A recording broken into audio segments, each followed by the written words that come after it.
বিসমিল্লাহির রহমানির রহিম। আসসালামু আলাইকুম। ইসলামী প্রজাতন্ত্র ইরানের বিশ্ব কার্যক্রমের বাংলা অনুষ্ঠানে আপনাদের স্বাগত জানাচ্ছি। শ্রোতা ভাই বোনেরা, এবার পরিবেশিত হচ্ছে পবিত্র কোরআনের তিলাওয়াত ও তর্জমা। সূরা নিসার ৭৫ ও ৭৬ নম্বর আয়াত তিলাওয়াত করছেন কারি আলী পারহেজগার। আউযু বিল্লাহি মিনাশ শাইতানির রাজীম। বিসমিল্লাহির রহমানির রহিম।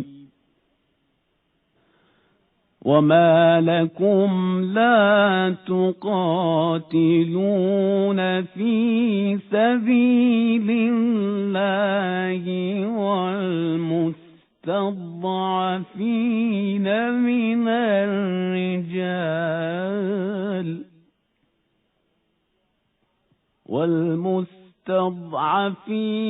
من الرجال والنساء والولدان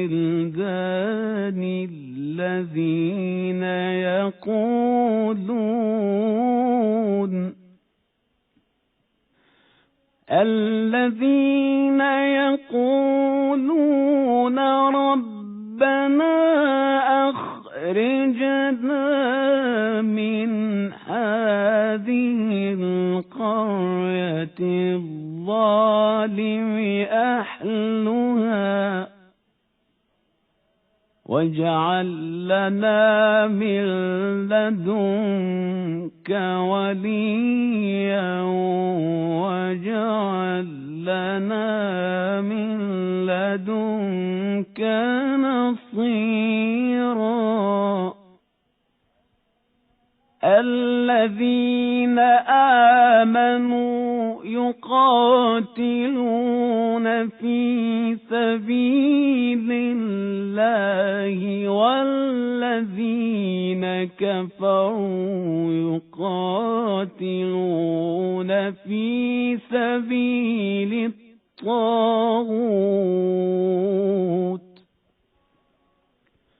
فقاتلوا أولياء الشيطان إن كيد الشيطان كان ضعيفا. صدق الله العلي العظيم.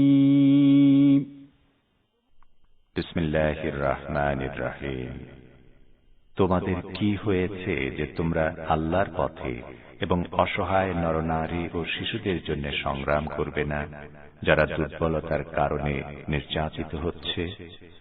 তারা ফরিয়াদ করছে, হে আমাদের রব, অত্যাচারীদের এই জনপদ থেকে আমাদের বের করে নিয়ে যাও এবং তোমার পক্ষ থেকে কাউকে আমাদের বন্ধু, অভিভাবক ও সাহায্যকারী তৈরি করে দাও, যারা ঈমানের পথ অবলম্বন করেছে, তারা আল্লাহর পথে সংগ্রাম করে, এবং যারা অবিশ্বাসী তারা তাগুতের পথে সংগ্রাম করে। সুতরাং শয়তানের সহযোগীদের সাথে সংগ্রাম করো এবং নিশ্চিত জেনে রাখো, শয়তানের কৌশল আসলে নিতান্তই দুর্বল। সাদাকাল্লাহুল আলিয়্যুল আযীম। শ্রোতা বন্ধুরা, অর্থসহ পবিত্র কোরআনের তেলাওয়াত শুনলেন। আজ রোববার ২৮ নভেম্বর, ১৩ অগ্রহায়ণ এবং ফার্সি ৭ আযার। রেডিও তেহরানের সান্ধ্য অধিবেশনের বাংলা অনুষ্ঠানে আপনাদের সবাইকে স্বাগত জানাচ্ছি। আমি বাবুল আখতার।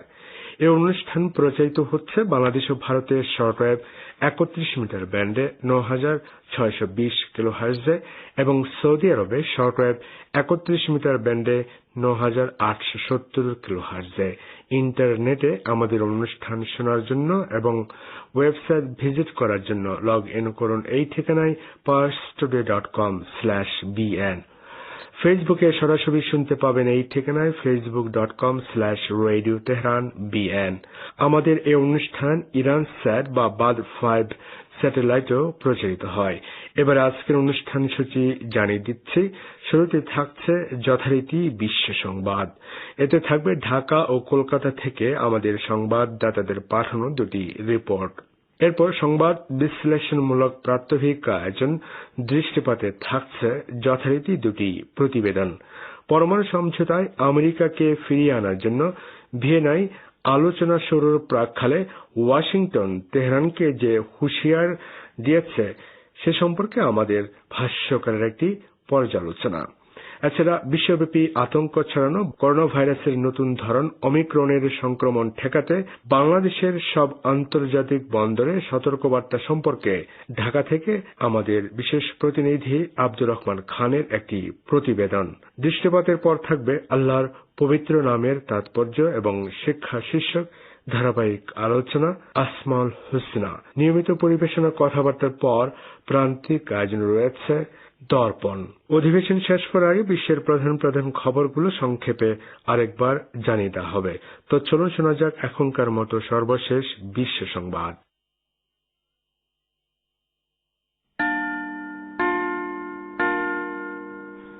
রেডিও তেহরান বিশ্ব সংবাদ।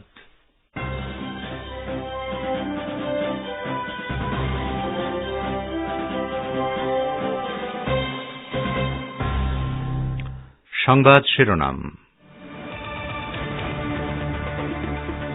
ইরানের বিরুদ্ধে যুদ্ধ করার সাহস ইসরায়েলের নেই, মন্তব্য নৌবাহিনী প্রধানের। ইসরায়েলকে নিজের সক্ষমতা বিবেচনার আহ্বান মোহাম্মদ ইসলামের।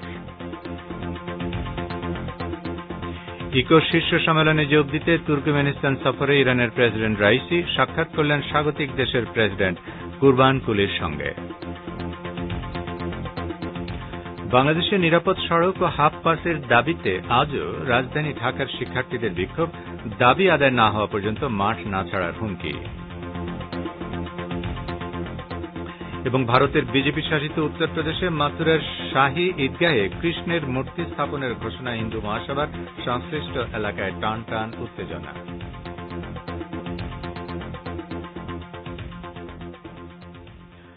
আসসালামু আলাইকুম শ্রোতা বন্ধুরা, গুরুত্বপূর্ণ সংবাদ শিরোনাম শুনলেন এতক্ষণ। এবারে বিস্তারিত বিশ্ব সংবাদে আপনাদের আমন্ত্রণ জানাচ্ছি আমি নাসির মাহমুদ। ইহুদিবাদী ইসরায়েলের সামরিক বাহিনীর যুদ্ধের হুমকি নাকচ করে দিয়ে ইরানের নৌবাহিনীর প্রধান রিয়ার অ্যাডমিরাল শাহরাম ইরানি বলেছেন, তার দেশের বিরুদ্ধে যুদ্ধ করার সাহস ইসরায়েলের নেই। তিনি বলেন, নিজস্ব প্রযুক্তিতে তৈরি যুদ্ধজাহাজ ও সামরিক সরঞ্জাম নিয়ে ইরানের নৌবাহিনী যেকোনো পানিসীমায় শক্তিমত্তার সাথে উপস্থিত হতে পারে এবং ইরানের জাতীয় নিরাপত্তার জন্য যেকোনো হুমকি নস্যাৎ করে দিতে সক্ষম। ইয়েমেনের আল মাসিরা নিউজ নেটওয়ার্ককে দেওয়া সাক্ষাৎকারে এসব কথা বলেন শাহরাম ইরানি। আগামীকাল অস্ট্রিয়ার রাজধানী ভিয়েনায় ইরান এবং 5 জাতিগোষ্ঠীর মধ্যে পরমাণু সমঝোতা ইস্যুতে আলোচনা হওয়ার কথা রয়েছে। এই আলোচনাকে ভিন্ন খাতে প্রবাহিত করার জন্য ইসরায়েল সম্প্রতি তার প্রচেষ্টা জোরদার করেছে এবং বারবার একই দাবি করে যাচ্ছে যে ইরান পরমাণু বোমা বানানোর চেষ্টা করছে। এ বিষয়ে ইসরায়েলের যুদ্ধমন্ত্রী বেনি গান্তজ বলেছেন, ইরানকে কোনোভাবেই পরমাণু বোমা বানাতে দেওয়া হবে না। প্রয়োজনে ইরানের বিরুদ্ধে কূটনীতির অংশ হিসেবে সামরিক ব্যবস্থাকে বেছে নিতে হবে। ইরানের আণবিক শক্তি সংস্থার প্রধান মোহাম্মদ ইসলামি তার দেশের পরমাণু স্থাপনাগুলোতে হামলা চালানোর হুমকির ব্যাপারে ইহুদিবাদী ইসরায়েলকে হুঁশিয়ার করে দিয়েছেন। তিনি বলেছেন, তেহরানকে হুমকি দেওয়ার আগে তেল আবিব যেন তার দুর্বল সক্ষমতার কথা বিবেচনা করে।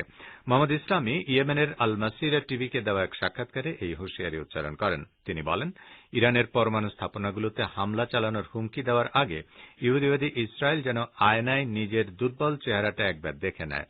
এর আগে একটি ইহুদিবাদী পত্রিকা জানিয়েছিল, ইরানের পরমাণু স্থাপনাগুলোতে হামলা চালানোর জন্য তেল আবিব $150 কোটি মূল্যের সমরাস্ত্র কেনার পরিকল্পনা করেছে।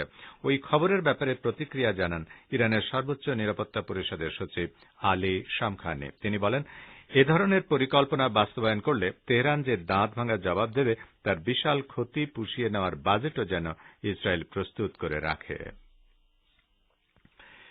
তুর্কমেনিস্তান সফররত ইরানের প্রেসিডেন্ট সৈয়দ ইব্রাহিম রাইসি রাজধানী এশকাবাদে সাউদিক দেশের প্রেসিডেন্ট কুরবানকুলি বারদি মোহাম্মদোভের সঙ্গে সাক্ষাৎ করেছেন।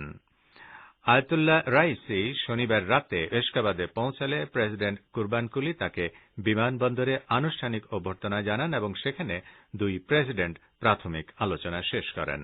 ইরান ও তুর্কমেনিস্তানের সম্পর্ক শক্তিশালী করার পাশাপাশি দুদেশের মধ্যে বাণিজ্যিক লেনদেন সম্প্রসারণ নিয়ে মূলত দুই প্রেসিডেন্টের মধ্যে আলোচনা হয়। আয়াতুল্লাহ রাইসি এশকাবাদে অনুষ্ঠেয় ইকো অর্থনৈতিক সহযোগিতা সংস্থার 15তম শীর্ষ সম্মেলনে যোগ দিতে তুর্কমেনিস্তান সফরে গেছেন। ইরানের প্রেসিডেন্ট আয়াতুল্লাহ রাইসি ইকো শীর্ষ সম্মেলনে ভাষণ দেওয়া ছাড়াও সদস্য দেশগুলোর শীর্ষ নেতাদের সঙ্গে দ্বিপক্ষীয় বৈঠকে মিলিত হবেন বলে কথা রয়েছে। এছাড়া তিনি তুর্কমেনিস্তান প্রবাসী ইরানি নাগরিকদের এক সম্মেলনেও বক্তব্য রাখবেন।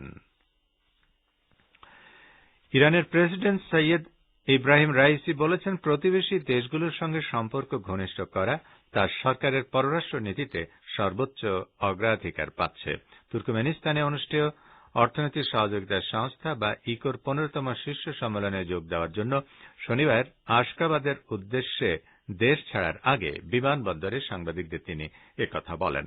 এই সফরে প্রেসিডেন্ট রাইসি একটি শীর্ষ পর্যায়ের প্রতিনিধি দলের নেতৃত্ব দিচ্ছেন। তেহরান বিমানবন্দরে সাংবাদিকদের প্রেসিডেন্ট রাইসি আরও বলেন, এই সম্মেলনে আমাদের যোগ দেওয়ার ফলে আঞ্চলিক সহযোগিতা বাড়ানোর ক্ষেত্রে ইকো আরও বেশি কার্যকর হয়ে উঠতে পারে এবং প্রতিবেশী দেশগুলোর মধ্যকার সম্পর্ক শক্তিশালী হতে পারে। তিনি বলেন, আমরা বিশ্বাস করি পারস্পরিক সহযোগিতা বাড়ানো এবং অর্থনৈতিক সম্পর্ক জোরদারের মাধ্যমে পুরো অঞ্চল লাভবান হতে পারে। আপনারা বিশ্ব সংবাদ শুনছেন রেডিও তেহরান থেকে। বাংলাদেশ, ভারত ও মধ্যপ্রাচ্যের শর্টওয়েভ 31 মিটার ব্যান্ডে আর বিশ্বজুড়ে ইন্টারনেট ও স্যাটেলাইটে। বাংলাদেশের সাবেক প্রধানমন্ত্রী ও বিএনপির চেয়ারপারসন বেগম খালেদা জিয়ার লিভার সিরোসিস শনাক্ত হয়েছে বলে জানিয়েছেন তার ব্যক্তিগত চিকিৎসকরা। লিভার সিরোসিসের কারণে যেকোনো সময় রক্তক্ষরণের শঙ্কা প্রকাশ করে এজন্য যত দ্রুত সম্ভব তাকে বিদেশে নিয়ে যাওয়ার সুপারিশের কথাও জানান তারা। আজ রাতে রাজধানীর গুলশানে বিএনপির চেয়ারপারসনের বাসার সামনে এক সংবাদ ব্রিফিংয়ে ব্যক্তিগত চিকিৎসক FM সিদ্দিকী এসব তথ্য তুলে ধরেন। ডা সিদ্দিকী বলেন, আমরা আমাদের সাধ্যমতো দেশের সবচেয়ে সেরা চিকিৎসকদের দিয়ে ম্যাডামের চিকিৎসা করে যাচ্ছি, কিন্তু তার যে চিকিৎসাটি প্রয়োজন সেটি দেশে সম্ভব নয়। শুধু বাংলাদেশ নয়, উপমহাদেশ তো বটেই, সিঙ্গাপুর, ব্যাংককেও এ ধরনের চিকিৎসা নেই। এটি বিশ্বের হাতে গোনা কয়েকটি অ্যাডভান্সড সেন্টারেই অত্যন্ত দক্ষ কয়েকজন চিকিৎসক করে থাকেন। বাংলাদেশের নিরাপদ সড়কের দাবিতে আজও রাজধানী ঢাকার রাজপথে বিক্ষোভ করেন শিক্ষার্থীরা। আন্দোলনকারীরা নটরডেম কলেজের শিক্ষার্থী নাঈম হত্যার বিচার ও হাফ পাসের দাবি জানান। আন্দোলনে অংশ নেওয়া শিক্ষার্থীরা বলেন, দাবি আদায় না হওয়া পর্যন্ত আমরা মাঠ ছাড়ব না। এ সম্পর্কে বিস্তারিত জানাচ্ছেন ঢাকা থেকে আমাদের বিশেষ প্রতিনিধি। নিরাপদ সড়কের দাবিতে আজও রাজধানীতে রাজপথে নেমেছেন শিক্ষার্থীরা। আজ বেলা 11টার দিকে ধানমন্ডির 27 নম্বরে রাপা প্লাজার সামনে 3 রাস্তার মোড়ে এবং রামপুরা এলাকায় আন্দোলনে নামেন শিক্ষার্থীরা। একদল শিক্ষার্থী স্লোগান দিতে থাকেন, আরেক দল শিক্ষার্থী গাড়ির লাইসেন্স চেক করেন। আন্দোলনকারীরা নটরডেম কলেজের শিক্ষার্থী নাঈম হত্যার বিচার ও হাফ পাসের দাবি জানান। আন্দোলনে অংশ নেওয়া শিক্ষার্থীরা বলেন, দাবি আদায় না হওয়া পর্যন্ত আমরা মাঠ ছাড়ব না। গণপরিবহনে অর্ধেক ভাড়ার দাবিতে 1 সপ্তাহের বেশি সময় ধরে ঢাকা সহ দেশের বিভিন্ন স্থানে বিক্ষোভ করছেন শিক্ষার্থীরা। সম্প্রতি ডিজেলের মূল্য বৃদ্ধির পর রাজধানীর সড়কে এবং দূরপাল্লার বাসের ভাড়া বৃদ্ধি করেন পরিবহন মালিকরা। এর পরপরই এই আন্দোলন শুরু হয়। এরই মধ্যে গত বুধবার কলেজে যাওয়ার পথে গুলিস্তানের রাস্তা পার হওয়ার সময় ঢাকা দক্ষিণ সিটি কর্পোরেশনের ময়লার গাড়িতে চাপা পড়ে নিহত হন নটরডেমের ছাত্র নাঈম হাসান। এর পরদিন বৃহস্পতিবার বেলা 2:30টার দিকে রাজধানীর বসুন্ধরা সিটি কমপ্লেক্সের উল্টো দিকে ঢাকা উত্তর সিটি কর্পোরেশনের ময়লার গাড়ির চাপায় প্রাণ হারান সংবাদকর্মী আহসান। শিক্ষার্থীদের চলমান আন্দোলনে নিরাপদ সড়কের দাবিও এর ফলে আরও জোরালো হয়ে ওঠে। শিক্ষার্থীদের চলমান আন্দোলনের মুখে সারা দেশে বিআরটিসির বাসে ছাত্রছাত্রীদের কাছ থেকে অর্ধেক ভাড়া নেবার সিদ্ধান্ত নিয়েছে সরকার। জানান, আগামী 1 ডিসেম্বর থেকে এই সিদ্ধান্ত কার্যকর হবে। ব্যক্তি মালিকানাধীন বাসের ক্ষেত্রে অর্ধেক ভাড়ার বিষয়টি এখনো সিদ্ধান্ত হয়নি। Abdur Rahman Khan, radio Tehran, Dhaka. এদিকে শিক্ষার্থীদের চলমান হাফ পাসের দাবিতে চলমান আন্দোলনে সমর্থন দিয়েছে বিএনপি। দলের মহাসচিব মির্জা ফখরুল ইসলাম আলমগীর এ বিষয়ে বলেন, শিক্ষার্থীদের হাফ পাস দিতে হবে, না হলে এই গণবিরোধী সরকারকে বিদায় নিতে হবে। আজ বিএনপি চেয়ারপারসন খালেদা জিয়ার মুক্তি ও বিদেশে চিকিৎসার দাবিতে জাতীয় প্রেস ক্লাবের সামনে জাতীয়তাবাদী স্বেচ্ছাসেবক দলের উদ্যোগে আয়োজিত এক সমাবেশে তিনি একথা বলেন। রাজধানী ছাড়াও দেশব্যাপী জেলা ও মহানগরে একই কর্মসূচি পালিত হচ্ছে। বিএনপি মহাসচিব মির্জা ফখরুল ইসলাম আলমগীর বলেন, একদিকে চাল, ডাল, তেল সহ নিত্য পণ্যের দাম বেড়েছে, শিক্ষার খরচ বেড়েছে, এর মধ্যে বাসের ভাড়া অনেক গুণ বেড়েছে। সব মিলিয়ে একটা বিপর্যয়ের মধ্যে ফেলে দেওয়া হয়েছে। ভারতের পশ্চিমবঙ্গে তৃণমূলের রাজ্য সাধারণ সম্পাদক ও মুখপাত্র কুণাল ঘোষ বলেছেন 2023 সালে ত্রিপুরার বিধানসভা নির্বাচনে বিজেপির পরাজয় নিশ্চিত। ত্রিপুরায় পৌরসভা নির্বাচনের ফল প্রসঙ্গে কথা বলতে গিয়ে তিনি আজ ওই মন্তব্য করেন।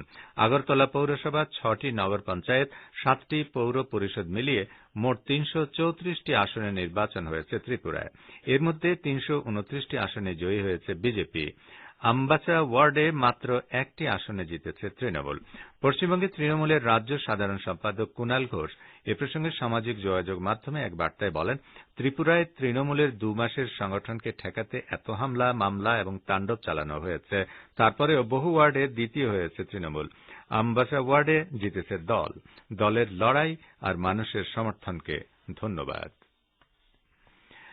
ভারতের বিজেপি শাসিত উত্তরপ্রদেশে মথুরার শাহী ঈদগাহে কৃষ্ণের মূর্তি স্থাপনের ঘোষণা দিয়েছে হিন্দু মহাসভা। উগ্র ডানপন্থী হিন্দুত্ববাদী সংগঠনের ওই ঘোষণায় সংশ্লিষ্ট এলাকার পরিবেশ বেশ উত্তপ্ত হয়ে উঠেছে। বিস্তারিত জানাচ্ছেন কলকাতা থেকে আমাদের সংবাদদাতা। ভারতে বিজেপি শাসিত উত্তরপ্রদেশে মথুরার শাহী ঈদগাহে শ্রীকৃষ্ণের মূর্তি স্থাপনের ঘোষণা দিয়েছে হিন্দু মহাসভা। হিন্দুত্ববাদী সংগঠনের এই ঘোষণায় সংশ্লিষ্ট এলাকার পরিবেশ বেশ উত্তপ্ত হয়ে উঠেছে। এই বিষয়ে এরই মধ্যে প্রশাসনিক তৎপরতা শুরু হয়েছে। পুলিশ সতর্কতামূলক ব্যবস্থা হিসেবে 144 ধারা জারি করেছে এবং একই সঙ্গে 6 ডিসেম্বর পর্যন্ত কোনো অনুষ্ঠানে উপস্থিত না হওয়ার জন্য জনগণকে আবেদন করা হচ্ছে। আজ রোববার হিন্দি গণমাধ্যম জনসত্তায় প্রকাশ অল ইন্ডিয়া হিন্দু মহাসভা ঘোষণা করেছে, আগামী 6 ডিসেম্বর শাহী মসজিদ ঈদগাহে ভগবান শ্রীকৃষ্ণের জলাভিষেক হবে এবং পূজা অর্চনা করা হবে। এ ধরনের কর্মসূচির ঘোষণা এমন সময় করা হয়েছে যখন স্থানীয় আদালত 17 শতাব্দীর মসজিদটি অপসারণের আবেদনের শুনানি করছে। আদালতে শ্রীকৃষ্ণ জন্মভূমি কমপ্লেক্সের মালিকানার অধিকারও দাবি করা হয়েছে। এদিকে হিন্দুত্ববাদী সংগঠনের সাম্প্রতিক ঘোষণার পরে স্থানীয় সংগঠনগুলো মুখ্যমন্ত্রী যোগী আদিত্যনাথের কাছে শহরে নিরাপত্তা বাড়ানোর আবেদন করেছে, যাতে মথুরার সামাজিক সম্প্রীতি কোনোভাবেই ক্ষতিগ্রস্ত না হয়। মথুরার কওমি একতা মঞ্চের সদস্যরা আগামী 6 ডিসেম্বর পর্যন্ত বর্ধিত নিরাপত্তা দাবি করে বলেছেন, শ্রীকৃষ্ণ জন্মস্থান এবং শাহী ঈদগাহের মধ্যে চুক্তির প্রায় 53 বছর হয়ে গেছে। আমরা এটা ভাঙতে দিতে পারি না। শনিবার মথুরা জেলা ম্যাজিস্ট্রেট নবনীত সিং চাহাল এবং সিনিয়র পুলিশ সুপার গৌরব গ্রোভার শ্রীকৃষ্ণ জন্মভূমি কমপ্লেক্স পরিদর্শন করেছেন এবং নিরাপত্তা ব্যবস্থা খতিয়ে দেখেছেন। সিনিয়র পুলিশ সুপার গৌরব গ্রোভার সাফ জানান, জেলায় ইতোমধ্যেই 144 ধারা কার্যকর রয়েছে। গুজব ছড়ানো ও শান্তি বিঘ্নিতকারীদের বিরুদ্ধে কঠোর ব্যবস্থা গ্রহণ করা হবে। Abdul Hakim, radio Tehran, Kolkata.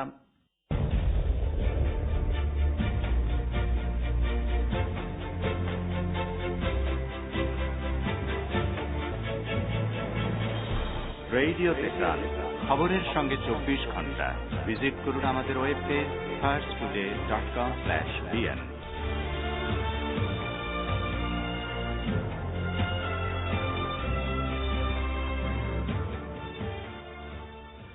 বিশ্ব সংবাদে আবারও স্বাগত আপনাদের। আফগানিস্তানের অন্তর্বর্তী তালেবান সরকারের প্রধানমন্ত্রী মোহাম্মদ হাসান আখুন্দ এক অডিও বার্তায় আফগান জনগণ ও তালেবান সদস্যদের উদ্দেশ্যে ভাষণ দিয়েছেন। অডিও বার্তাটি আফগানিস্তানের রাষ্ট্রীয় টেলিভিশনে সম্প্রচার করা হয়। ক্ষমতা গ্রহণের পর এই প্রথম তালেবান প্রধানমন্ত্রীর অডিও বার্তা প্রকাশিত হল। আধা ঘণ্টার বক্তব্যে মোল্লা হাসান আখুন্দ আফগান জনগণকে উদ্দেশ্য করে বলেন, আফগানিস্তানের বেকারত্ব ও খারাপ অর্থনৈতিক অবস্থার জন্য তালেবান দায়ী নয়, বরং দেশে বিদ্যমান সকল সমস্যা সাবেক সরকারের রেখে যাওয়া দায়। মোল্লা হাসান আখুন্দের পুরো ভাষণটি পশতু ভাষায় দেওয়া হয়। এতে তিনি দাবি করেন, তালেবান তাদের প্রতিশ্রুতি পুরোপুরি বাস্তবায়ন করেছে, কাজেই জনগণের উচিত তালেবান সরকারের প্রতি সমর্থন ঘোষণা করা। দেশের অর্থনৈতিক দুর্দশার বিষয়টি স্বীকার করে তিনি বলেন, তালেবান সরকার জনগণের রিজিকের সংস্থান করছে না, বরং রিজিক আসছে আল্লাহর পক্ষ থেকে। আল্লাহ তার বান্দাদের পরীক্ষা নিচ্ছেন। ফিলিস্তিনের ইসলামী প্রতিরোধ আন্দোলন হামাস বলেছে, মরক্কো এবং ইহুদিবাদী ইসরায়েলের মধ্যে নিরাপত্তা, গোয়েন্দা ও সামরিক সহযোগিতা বিষয়ে যে চুক্তি হয়েছে সেটি আরব বিশ্বের জন্য আরেকটি পরাজয়। একই সঙ্গে এই চুক্তির তীব্র নিন্দা জানিয়েছে হামাস। এক বিবৃতিতে সংগঠনটি বলেছে, মরক্কো এবং ইহুদিবাদী ইসরায়েলের মধ্যকার আপোষ চুক্তি এ অঞ্চলের সরকারগুলোর জন্য নতুন পরাজয়। বিবৃতিতে আরো বলা হয়, ইহুদিবাদী ইসরায়েলের সঙ্গে মরক্কোর শাসক গোষ্ঠী যে চুক্তি করেছে তা আরব বিশ্বের প্রতি সরাসরি বিশ্বাসঘাতকতা এবং ফিলিস্তিন ইস্যু থেকে রাবাতের পিছু হটা। এই চুক্তির সুযোগ নিয়ে ইহুদিবাদী ইসরায়েলের সন্ত্রাসী সেনারা নিরপরাধ ফিলিস্তিনি জনগণের উপর হত্যা ও নিপীড়ন বাড়িয়ে দেবে। ফিলিস্তিনের অন্য সংগঠনগুলো মরক্কো ও ইসরায়েলের মধ্যকার নিরাপত্তা এবং সামরিক চুক্তির সমালোচনা করে বলেছে, এর মাধ্যমে ফিলিস্তিনিদের মুক্তির আন্দোলনের পিঠে ছুরি মারা হয়েছে। ভিয়েনায় আন্তর্জাতিক সংস্থাগুলোতে নিযুক্ত রুশ প্রতিনিধি মিখাইল উলিয়ানোভ বলেছেন, ইরানের পরমাণু সমঝোতা পুনরুজ্জীবনের আনুষ্ঠানিক আলোচনা শুরু হওয়ার আগে ইরানের সঙ্গে 5 জাতিগোষ্ঠীর অনানুষ্ঠানিক দ্বিপক্ষীয় বৈঠক চলছে। আগামীকাল 29 নভেম্বর থেকে মূল আলোচনা শুরু হবার কথা রয়েছে। ভিয়েনার সংলাপে রাশিয়ার প্রতিনিধি দলের নেতৃত্ব দিচ্ছেন মিখাইল উলিয়ানোভ।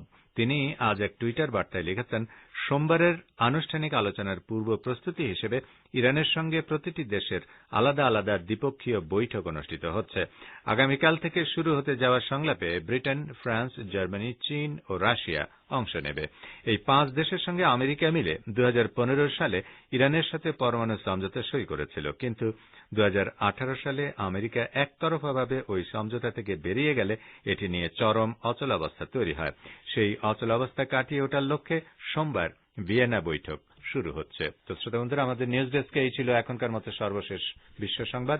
সঙ্গে থাকার জন্য আপনাদের অনেক অনেক ধন্যবাদ।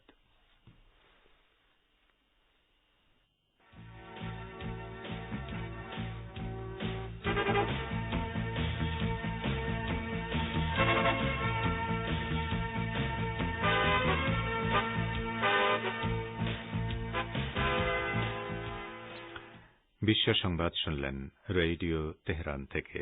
শ্রোতা বন্ধুরা, এবারে আমন্ত্রণ জানাচ্ছি সংবাদ ফাঁসের অনুষ্ঠান দৃষ্টিপাতে। পরমাণু সমঝোতায় আমেরিকাকে ফিরিয়ে আনার জন্য ভিয়েনায় 4+1 গ্রুপের সঙ্গে ইরানের নতুন করে আলোচনা শুরুর প্রাক্কালে ওয়াশিংটন তেহরানকে হুঁশিয়ার করে দিয়েছে। এ সম্পর্কে এখন আমাদের ভাষ্যকারের একটি পর্যালোচনা শুনুন রেজওয়ান হোসেনের পরিবেশনায়। পরমাণু সমঝোতায় আমেরিকাকে ফিরিয়ে আনার জন্য ভিয়েনায় 4+1 গ্রুপের সঙ্গে ইরানের নতুন করে আলোচনা শুরুর প্রাক্কালে ওয়াশিংটন তেহরানকে হুঁশিয়ার করে দিয়েছে। ইরান বিষয়ক মার্কিন বিশেষ প্রতিনিধি রবার্ট মলি তেহরানের উপর আরও চাপ বাড়ানোর হুমকি দিয়ে বলেছেন, ইরান যদি মনে করে পরমাণু কর্মসূচিকে দ্রুত গতিতে এগিয়ে নেওয়ার জন্য আলোচনাকে সুযোগ হিসেবে কাজে লাগাবে, তাহলে ওয়াশিংটনও ওই দেশটির উপর আরও চাপ বাড়ানোর ব্যবস্থা নেবে। এর আগে মার্কিন কর্মকর্তারা ইরানের বিরুদ্ধে নিষেধাজ্ঞা নীতির ব্যর্থতার কথা স্বীকার করলেও ফের তারা একই হুমকি দিলেন। সাবেক মার্কিন প্রেসিডেন্ট ডোনাল্ড ট্রাম্প 2018 সালের 8 মে পরমাণু সমঝোতা থেকে বেরিয়ে গিয়ে ইরানের বিরুদ্ধে কঠোর ও নজিরবিহীন নিষেধাজ্ঞা আরোপ করলেও তিনি কোনো লক্ষ্যই অর্জন করতে পারেননি।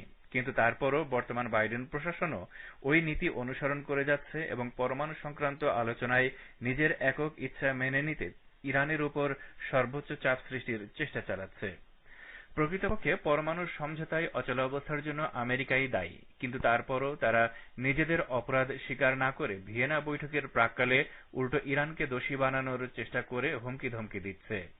ইরান বিষয়ক মার্কিন বিশেষ প্রতিনিধি রবার্ট মলি হয়তো এটা ভুলে গেছেন যে যুক্তরাষ্ট্র পরমাণু সমঝোতা থেকে বেরিয়ে গিয়ে এবং বর্তমানে প্রতিশ্রুতি না মেনেই ফের পরমাণু সমঝোতায় ফিরে আসার যে চেষ্টা করছে, তার মাধ্যমে তারা আঞ্চলিক ও আন্তর্জাতিক শান্তি ও নিরাপত্তাকে হুমকির মুখে ঠেলে দিয়েছে। রবার্ট মলি পরমাণু বিষয়ে প্রতিশ্রুতি পালনের কোনো নিশ্চয়তা না দিয়ে এই সমঝোতায় ওয়াশিংটনের ফিরে আসার কথা বলছেন। একই সঙ্গে ইরানকেও তাদের প্রতিশ্রুতি অক্ষরে অক্ষরে মেনে চলার দাবি জানিয়েছেন। অথচ ওয়াশিংটন এখনো ইরান বিরোধী নিষেধাজ্ঞা বহাল রেখেছে এবং পরমাণু সমঝোতা মেনে চলার কোনো নিশ্চয়তা তারা দিচ্ছে না। অন্যদিকে ইউরোপও মুখে পরমাণু সমঝোতা টিকিয়ে রাখার কথা বললেও বাস্তবে এটিকে টিকিয়ে রাখতে এবং ইরান বিরোধী নিষেধাজ্ঞার বিরুদ্ধে কোনো পদক্ষেপ নিতে ব্যর্থ হয়েছে। এই কারণে ইরানও পাল্টা পদক্ষেপ হিসেবে পরমাণু সমঝোতা বাস্তবায়ন থেকে সরে এসেছে।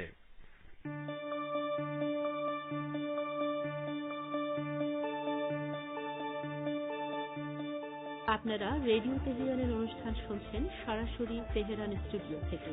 ইন্টারনেটে আমাদের অনুষ্ঠান প্রতিদিন শুনুন এই ঠিকানায় parstoday.com/pm। ফেসবুক লাইভে যোগ দিন এই ঠিকানায় facebook.com/Radio Tehran BN। আমাদের কাছে ইমেল করার ঠিকানা radioteheran1982@gmail.com।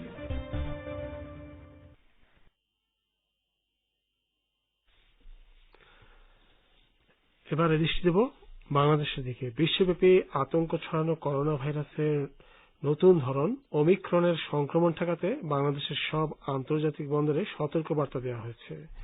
এ সম্পর্কে এবারে শুনুন ঢাকা থেকে আমাদের বিশেষ প্রতিনিধির পাঠানো প্রতিবেদন।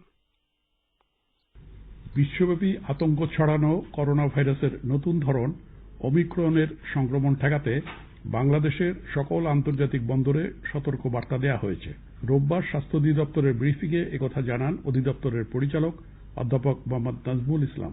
তিনি বলেন, বিমান, স্থল ও সমুদ্র দিয়ে দেশের প্রবেশ পথগুলোতে নিরাপত্তা জোরদার করার জন্য বলা হয়েছে। এ সময় স্বাস্থ্য অধিদপ্তরের মুখপাত্র ডাক্তার নাজমুল ইসলামও বলেছেন, নতুন এ ধরনটি প্রতিরোধে সব ধরনের প্রস্তুতি নিচ্ছে স্বাস্থ্য বিভাগ। এর আগে গত মঙ্গলবার দক্ষিণ আফ্রিকায় করোনা ভাইরাসের নতুন এই ধরনটি প্রথম শনাক্ত হয়। এরপর বুধবার বিশ্ব স্বাস্থ্য সংস্থা এর নাম দেয় ওমিক্রন। এরই মধ্যে Botswana, Israel, Hong Kong, Belgium, Netherlands, যুক্তরাজ্য, জার্মানি ও ইটালিতে শনাক্ত হয়েছে এই নতুন ধরন। ধরনটিকে উদ্বেগজনক হিসেবে আখ্যায়িত করেছে বিশ্ব স্বাস্থ্য সংস্থা। ধারণা করা হচ্ছে করোনার আগের সব ধরনের চেয়ে এটি অনেক বেশি সংক্রামক। তবে ওমিক্রন করোনার অন্য ধরনের তুলনায় কম নাকি বেশি মারাত্মক তা এখনো নিশ্চিত হতে পারেনি বিশেষজ্ঞরা। করোনা ভাইরাসের এই নতুন ধরন ওমিক্রনে সংক্রমিত ব্যক্তির ক্ষেত্রে কোভিড-19 পরিচিত উপসর্গগুলো দেখা যাচ্ছে না।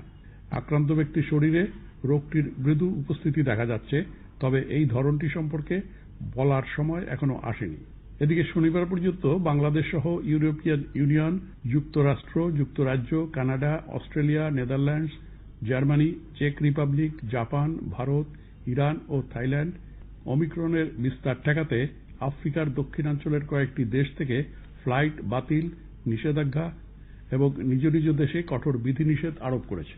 এদিকে ওমিক্রনের গুরুত্ব অনুধাবন করে এ বিষয়ে জরুরি নির্দেশনা এবং করণীয় ঠিক করতে সুইজারল্যান্ডের সরকারি সফর বাতিল করে দেশে ফিরে এসেছেন স্বাস্থ্যমন্ত্রী জাহিদ মালেক।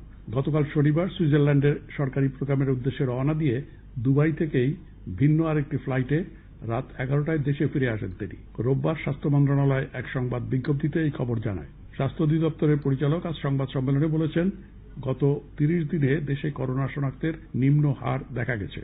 এই হার 2% নিচেই থাকছে।